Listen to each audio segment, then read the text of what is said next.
गुरुदेव के चरणों में कोटि कोटि नमन। श्री विचार सागर दर्पण की चौथी तरंग में हमारा चल रहा है कि वो शंकावादी ने शंका की थी कि जीव तो तीन से मिलाकर बना है, घट से, घट के अंदर जो जल है और उस जल के ऊपर आया हुआ आकाश का प्रतिबिंब। तो आपने तो इसको जीव को बनाने के लिए घट का उदाहरण सामने रखवाया और ईश्वर भी आपने ऐसे बोला कि तीन को मिलाकर ये ईश्वर बना हुआ है। तो इसके लिए उदाहरण आगे रखवाया मेघ। पहले वो बादल के अंदर आया हुआ जल, बादल के अंदर जल, बादल को बादल की संज्ञा क्यों दी? क्योंकि उसके अंदर वो जल है और उस जल में आया हुआ आकाश का प्रतिबिंब, उसको कहा बाहर ईश्वर, मेघाकाश। तो हमने ईश्वर को समझने के लिए मेघाकाश को आगे रखा।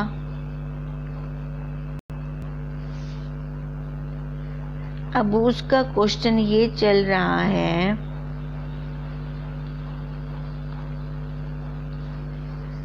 कि भगवान, जैसे आपने जीव में तीन पदार्थ,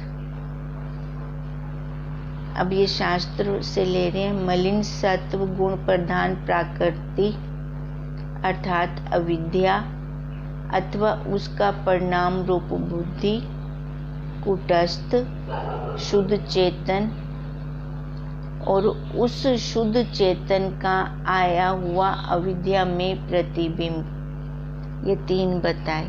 तीन हमने अपनी भाषा में, सरल भाषा में किए थे। जैसे आपको इजी लगे वही ध्यान में रख लेना, बात सेम है। उसी प्रकार ईश्वर में भी आपने तीन ही पदार्थ बताए, शुद्ध सत्व गुण प्रधान प्रकृति अर्थात माया, ब्रह्म चेतन, चेतन का आया हुआ माया में प्रतिबिंब, ये बताए। किंतु भगवान, मुझे तो ये तीनों पदार्थ एक से ही प्रतीत होते हैं।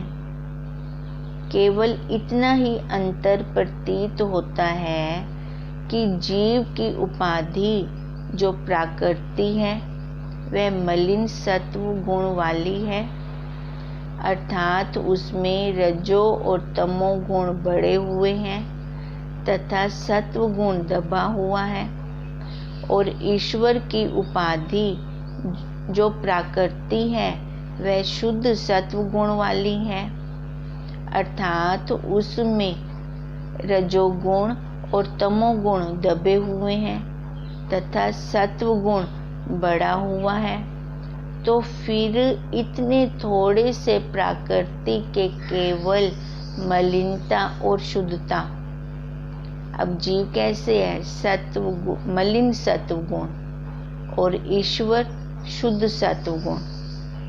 तो वो कह रहे बस इतना ही अंतर है दोनों में, इतने ही अंतर से एक ईश्वर बन गया और एक जीव बन गया, कोई ज्यादा अंतर तो नहीं है दोनों में। और ईश्वर को सर्वज्ञ, सर्वशक्तिमान, स्वतंत्र इत्यादि धर्मों वाला कह दिया और तथा जीव को अल्पज्ञ, अल्पशक्तिमान, परतंत्र इत्यादि धर्मों वाला क्यों माना गया? जबकि दोनों में अंतर तो बिल्कुल ही थोड़ा सा है। अब हम ये भी कर रहे थे कि वो शिष्य पूछ रहा था गुरुदेव कि फिर दोनों में अंतर क्या है? अब गुरुदेव ने क्या बताया था कि अंतर केवल उपाधि से है। एक की उपाधि हमने मटका ली थी, मतलब उपाधि छोटी हो गई जिसको हमने जीव कह दिया, और दूसरे की उपाधि हमने बड़ी ले ली, मेघ जिसको हमने ईश्वर कहा। अब अंतर कहाँ पे आया? उपाधि में।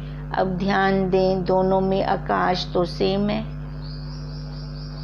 जो बीच में दोनों के आकाश है, जिसमें जल है, जिस आकाश ने जल को अवकाश दे रखा है, वो तो दोनों का एक जैसा ही है।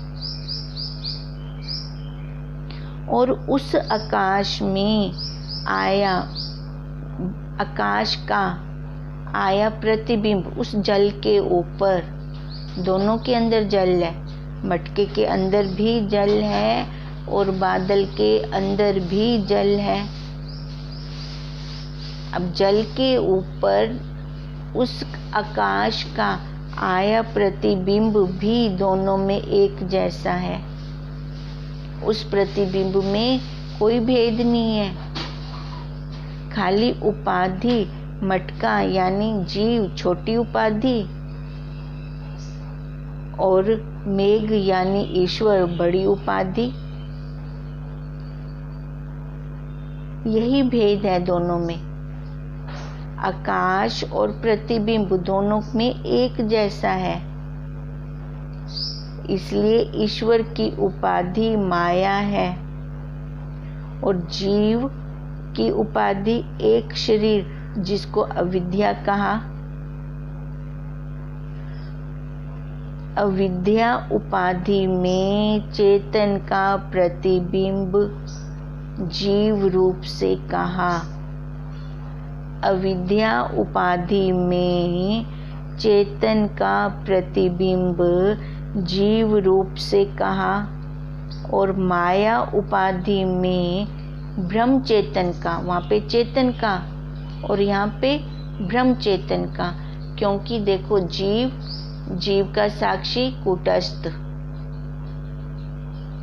ये व्यष्टि भार समष्टि में वो ब्रह्मांड रूप से शरीर, ये माया उपाधि शरीर और उसकी आत्मा वो ब्रह्म।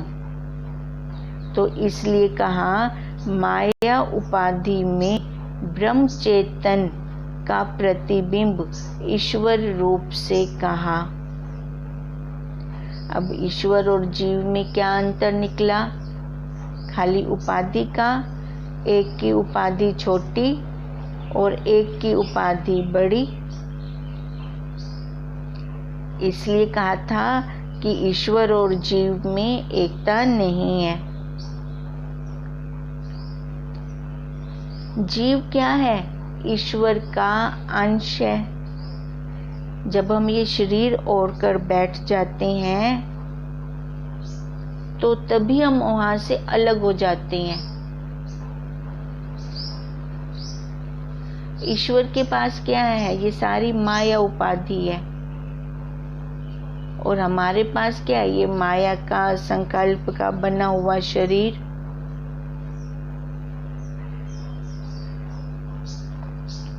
ईश्वर को हमने चेतन की संज्ञा दी। हम भी तो चेतन हैं। अब दोनों में अंतर क्या निकला? जीव हो गया साइकिल और ईश्वर हो गई बड़ी ट्रक। या ऐसे भी कह सकते हैं, जीव हो गया एक चम्मच चीनी और ईश्वर हो गई बोरी चीनी की। पर दोनों में मिठास तो सेम है, उपाधि में फर्क है चम्मच और बोरी की। दोनों में है तो एक जैसा ही।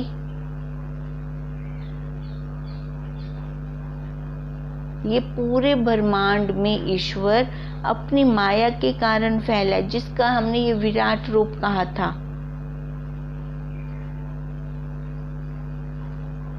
और ये जीव उसका अंश है। अब इसलिए कह रहे थे कि जो बाहर है वही अंदर है। अगर हमें अपने स्वरूप को ढूंढना है, उस ईश्वर को ढूंढना है, तो हम कहाँ ढूंढेंगे? अपने अंदर ढूंढेंगे, क्योंकि जो बाहर है वही का वही अंदर है।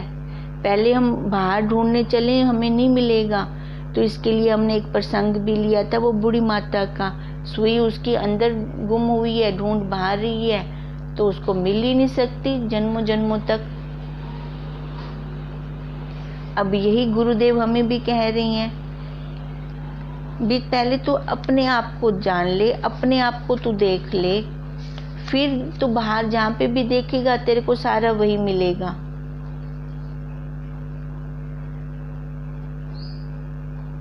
अपने सिर के ऊपर तो हम हाथ रख सकते हैं, पर दूसरे के सिर के ऊपर हम हाथ नहीं रख सकते।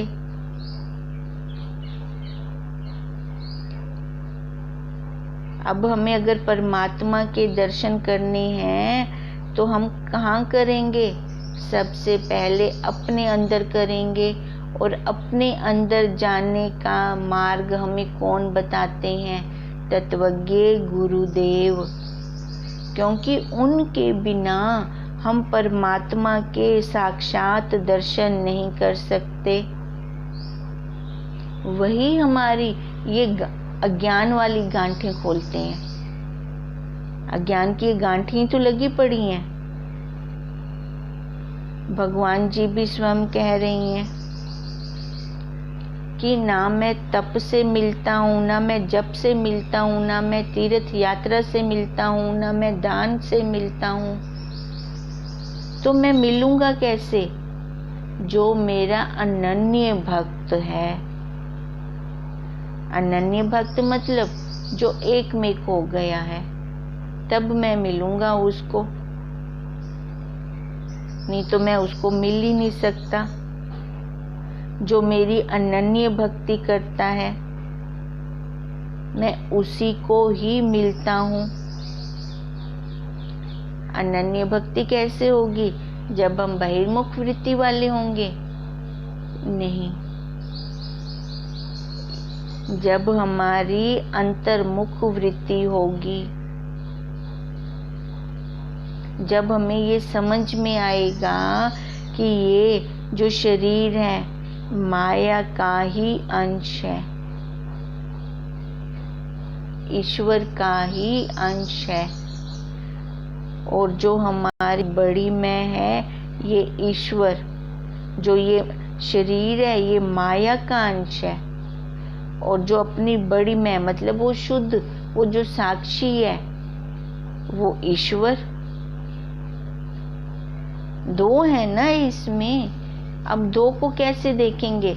ऐसे ये शरीर देखो 5 भूतों का, प्राकृतिक का, माया का बना हुआ है, और माया कभी भी एक जैसी नहीं रहती, बदलती रहती है, बदलती रहती है, बदलती रहती है। और वो हमारा जो साक्षी है, कुटस्थ है, वो ब्रह्म। अब उसी चेतन से इधर, तभी हमने उसको बड़ी बोरी बोल दी, और इधर मिठास का एक चम्मच बोल दिया। मिठास सेम है, वही तो सारे ब्रह्मांड में है, वही ब्रह्म ही तो सारे ब्रह्मांड में है, वही तो है सारा। अब वो हो गई बड़ी फैक्ट्री, और ये जीव हो गया छोटा सैंपल। देखो जब सेल्समैन जाते हैं बाहर कहीं पर भी, तो वो क्या करते हैं? जो भी उनकी फैक्ट्री में सामान तैयार होता है ना, उसके छोटे छोटे सैंपल्स लेकर वो बाहर जाते हैं। पूरी फैक्ट्री साथ लेकर नहीं जाते, वो छोटे सैंपल्स दिखाकर उन्हीं से ही ऑर्डर लेकर आ जाते हैं। करोड़ों का सामान बाहर बेच देते हैं ऐसे ही वो। फिर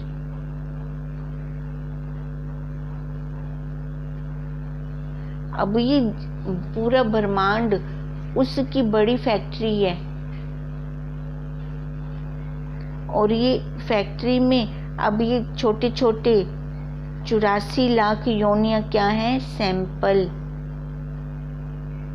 सैंपल कहाँ से लेते हैं? जो वहाँ सामान तैयार होता है पूरी फैक्ट्री में।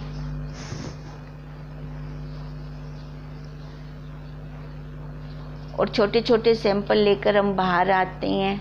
मतलब जो वो सैंपल है और जो फैक्ट्री का सामान है वो दोनों एक जैसे ही हैं, एक बराबर ही हैं। तो अब समानता किस में हो गई? सामान में, वस्तु में। वस्तु दोनों में एक जैसी ही है, वो ब्रह्म और इधर कुटस्थ, वो सेम है दोनों में ही। अब एकता करनी हो तो किस में एकता होगी? अब जैसे वो शंकावादी की शंका क्या थी? ईश्वर और जीव में फिर अंतर क्या है? अब अंतर क्या निकला ईश्वर और जीव के अंदर? खाली उपाधि का ही भेद आया बस उसमें। ऐसे ही हम समझ सकते हैं कि इस फैक्ट्री में क्या क्या सामान तैयार होता है। इसी प्रकार ही ईश्वर की फैक्ट्री में 84 लाख योनियां तैयार होती हैं और ये सारी कर्मजन्य सृष्टि है।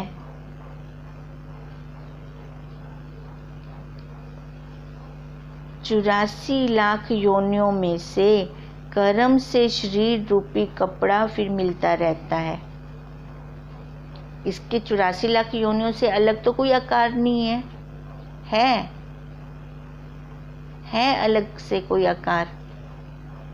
इसी में से तो ये शरीर रूपी कपड़ा बदल रही हैं। हम सारे क्या हो गए फिर? सैंपल के रूप में ये शरीर मतलब घट है। सारे शरीरों के अंदर चाहे वो 5 भूत वाला है, चाहे वो 3 भूत वाला है,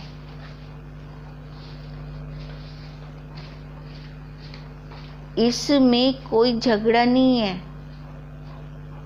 देखो कोई 3 को ले रहा है तो कोई 5 को ले रहा है, पर सारे शरीरों के अंदर चेतन रूप से वो खुद ही तो आकर बैठ गया है। अब पूरी सृष्टि में क्या चल रहा है? आकाश, वायु, अग्नि, जल, पृथ्वी, इन सब देवों को रचकर वो स्वयं इनके अंदर आकर स्थित हो गया है।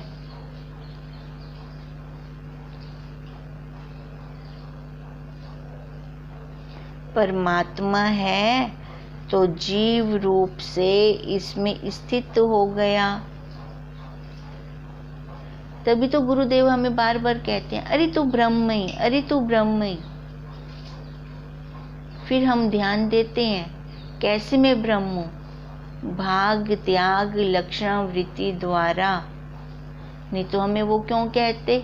पर हम अपने आप को तो ब्रह्म मानते ही नहीं है। सीधा वो हमें देखो कहाँ मिलान कर देते हैं हमारी, कहाँ हमें बिठा देते हैं हमारे गुरुदेव हमें। और हम हैं कि मैं माँ हूँ, मैं पत्नी हूँ, मैं बहन हूँ, मैं नानी, दादी, चाची, पता नहीं कितनी छोटी उपाधियां लेके हम जी रहे हैं और मर रहे हैं और दुखी हो रही हैं।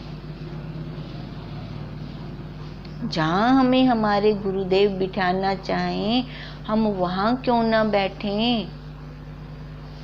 विचार तो करें हम कि हमारा असली स्वरूप ही वही है।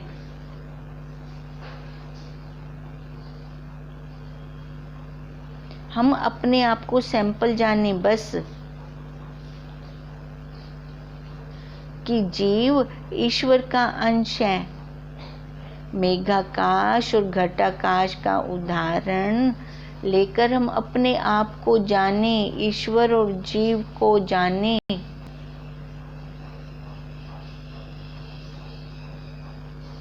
अब ये समझ में आ गया होगा कि जीव और ईश्वर में क्या अंतर है।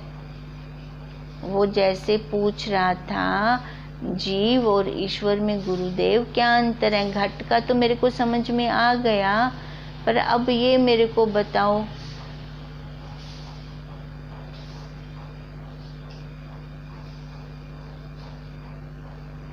अब ये समझ में आया कि मेघाकाश भी, क्योंकि वो भी उसके ऊपर क्या है, ब्रह्म।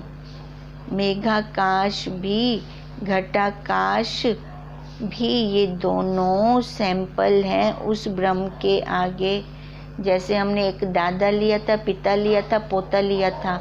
दादाजी के आगे पिता और पोता दोनों सैंपल हैं। अगर दादाजी ही ना हो तो पिता और पोता कैसे हों। जैसे हमने ईश्वर को लिया था बड़ा गोला, और उस गोले के अंदर ली थी हमने छोटी छोटी बिंदियां ली थी, ये जीव। ईश्वर लिया था बड़ा गोला, पर बड़े गोले को भी तो किसी ने थाम रखा है। बड़ा गोला किसके आगे सैंपल है। तो वही गुरुदेव हमें बता रहे हैं कि अब हमें पता लग गया, समझ में आ गया है कि मेघाकाश भी और घटाकाश भी दोनों सैंपल हैं सारे ब्रह्मांड के अंदर। अगर इस मैं को इस शरीर से अलग कर लेते हैं तो ये अलग होती है। हम कैसे, जब देखो कैसे अलग कर लेती हैं। जब दर्द हो रहा होता है किसी अंग में तो हम कैसे देखते हैं, इसमें दर्द हो रहा है, इसमें दर्द हो रहा है, मैं इसको जान रहा हूँ, मैं इसको जान रहा हूँ। अलग करते हैं ना अपने आप को अपने शरीर से। फिर अब ये वृत्ति कहाँ चल रही है, हमारे अंदर चल रही है। किसी दूसरे को पता चल रहा है, वो क्या दो रूप में हमें देख रहा है, पर हम अपने आप को दो रूप में देख रहे होते हैं। कैसे देख रहे होते हैं, इस एक को अशुद्ध को अलग कर देते हैं, शुद्ध स्वरूप में अपनी वृत्ति को जोड़ देते हैं। वास्तव में रोज हम उसमें ही लय होते हैं। देखो नींद में, सुषुप्ति की अवस्था में, उसी में लय होते हैं रोज। अपनी शुद्ध मैं में वो रोज अपने घर जाती है। हमें पता चलता है वो कब हमसे 1 मिनट के लिए भी अलग हुई। अज्ञान काल में भी तो हम उसी में ही जाते थे, लय होते थे, पर हमें पता नहीं था। हम क्या कहते थे, नींद आ गई, अच्छे से नींद आ गई। मेरे को तो पता भी नहीं चला कि मैं कहाँ सो रहा हूँ, कहाँ लय हो गए होते हैं उस टाइम हम अपने साक्षी स्वरूप में।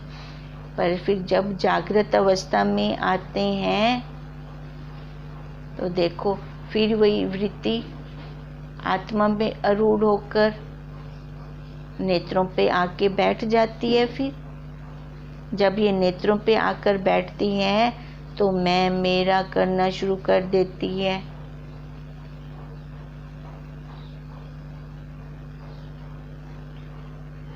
फिर ये इसको सारा कुछ दिखना शुरू हो जाता है,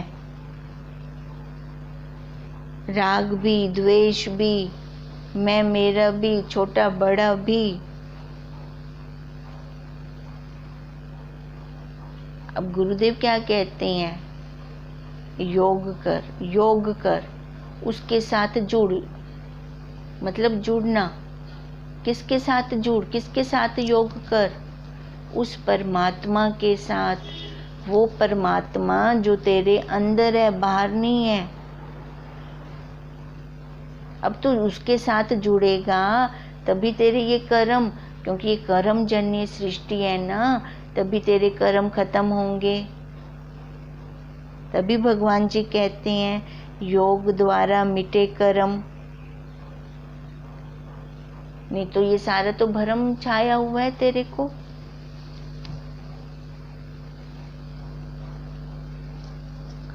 नहीं तो ये कर्म बंधन है ही नहीं। अगर ये भ्रम ना हो, माया ना हो तो। पर शर्त पहली क्या कि योग कर।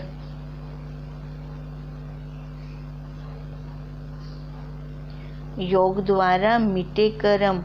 हम आत्मा और परमात्मा का योग करें।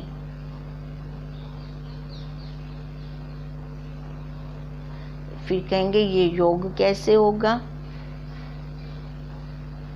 ज्ञान मार्ग से। ज्ञान मार्ग से हम एक हैं।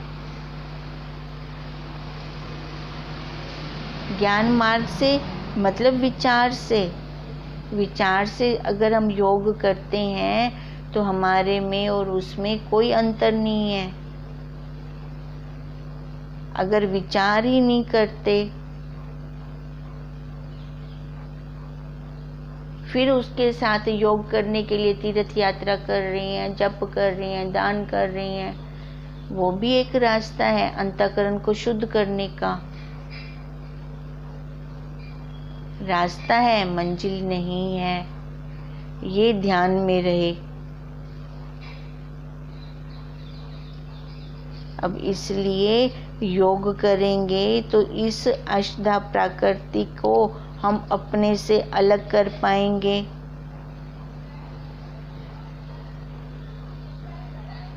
तभी गुरुदेव कहते हैं योग करने से ईश्वर के दर्शन होंगे और परमात्मा का निश्चय होगा। क्योंकि सबसे पहले जब हम बच्चे थे तो हमें क्या दिखाते थे? बाहर मूर्तियों के रूप में ईश्वर को दिखाया है, तो वो संस्कार भी तो है ना अंदर।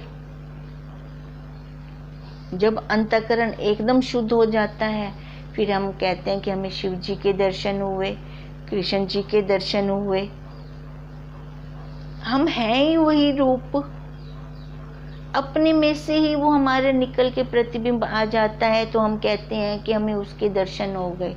जब हमारा शीशा, अंतःकरण रूपी शीशा एकदम साफ हो जाता है, अंतःकरण हमारा एकदम शुद्ध हो जाता है, एकदम जल वो साफ होता है, तो जो हम परमात्मा है ना, हमें उसके दर्शन होने लगते हैं। तभी कहा ईश्वर के दर्शन होंगे और परमात्मा का निश्चय होगा, तब बुद्धि दृढ़ होगी। अब देखो, जिनको शिव जी के दर्शन हुए, कृष्ण जी के दर्शन हुए, हनुमान जी के दर्शन हुए, पर उनके पास अगर तत्वज्ञ गुरुदेव नहीं है तो वो फिर भी अलग अलग बने रहेंगे, फिर भी वो दो में ही रहेंगे।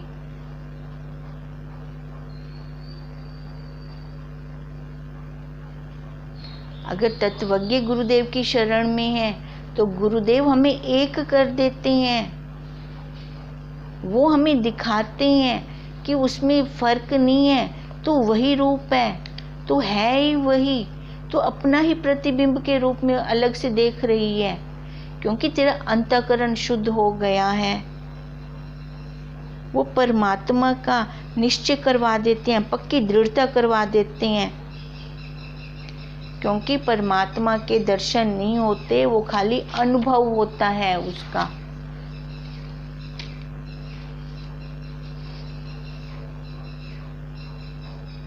परमात्मा के दर्शन नहीं, ध्यान दें। तो दर्शन किसके? जो हमने मूर्तियों के रूप में देखे हैं ईश्वर, उनके दर्शन हैं। परमात्मा का चिंतन। अब जितना चिंतन बढ़ता जाएगा, ध्रुव को कितना चिंतन हो गया था विष्णु भगवान जी का, तो उसको अपने पलंग पे बैठे हुए भी वही भगवान जी दिखते हैं। फिर प्रहलाद को कैसे चिंतन हो गया था, फिर हम वही रूप हो जाते हैं। अब जीव और ईश्वर में जो शंकावादी अंतर पूछ रहा था, अब गुरुदेव क्या बता रहे हैं, उसको कहाँ बिठाने जा रहे हैं कि तू वही रूप है, खाली उपाधि के कारण तूने अपने को अलग कर रखा है, और उसी उपाधि को अगर तू हटा दे तो देख फिर तू और वो दोनों एक हो। इसको कल हम आगे लेते हैं। फिर ओम तं नमामि हरिं परम, ओम तं नमामि हरिं परम, ओम तं नमामि हरिं परम। ब्रह्म स्वरूप गुरुदेव के चरणों में कोटि कोटि नमन।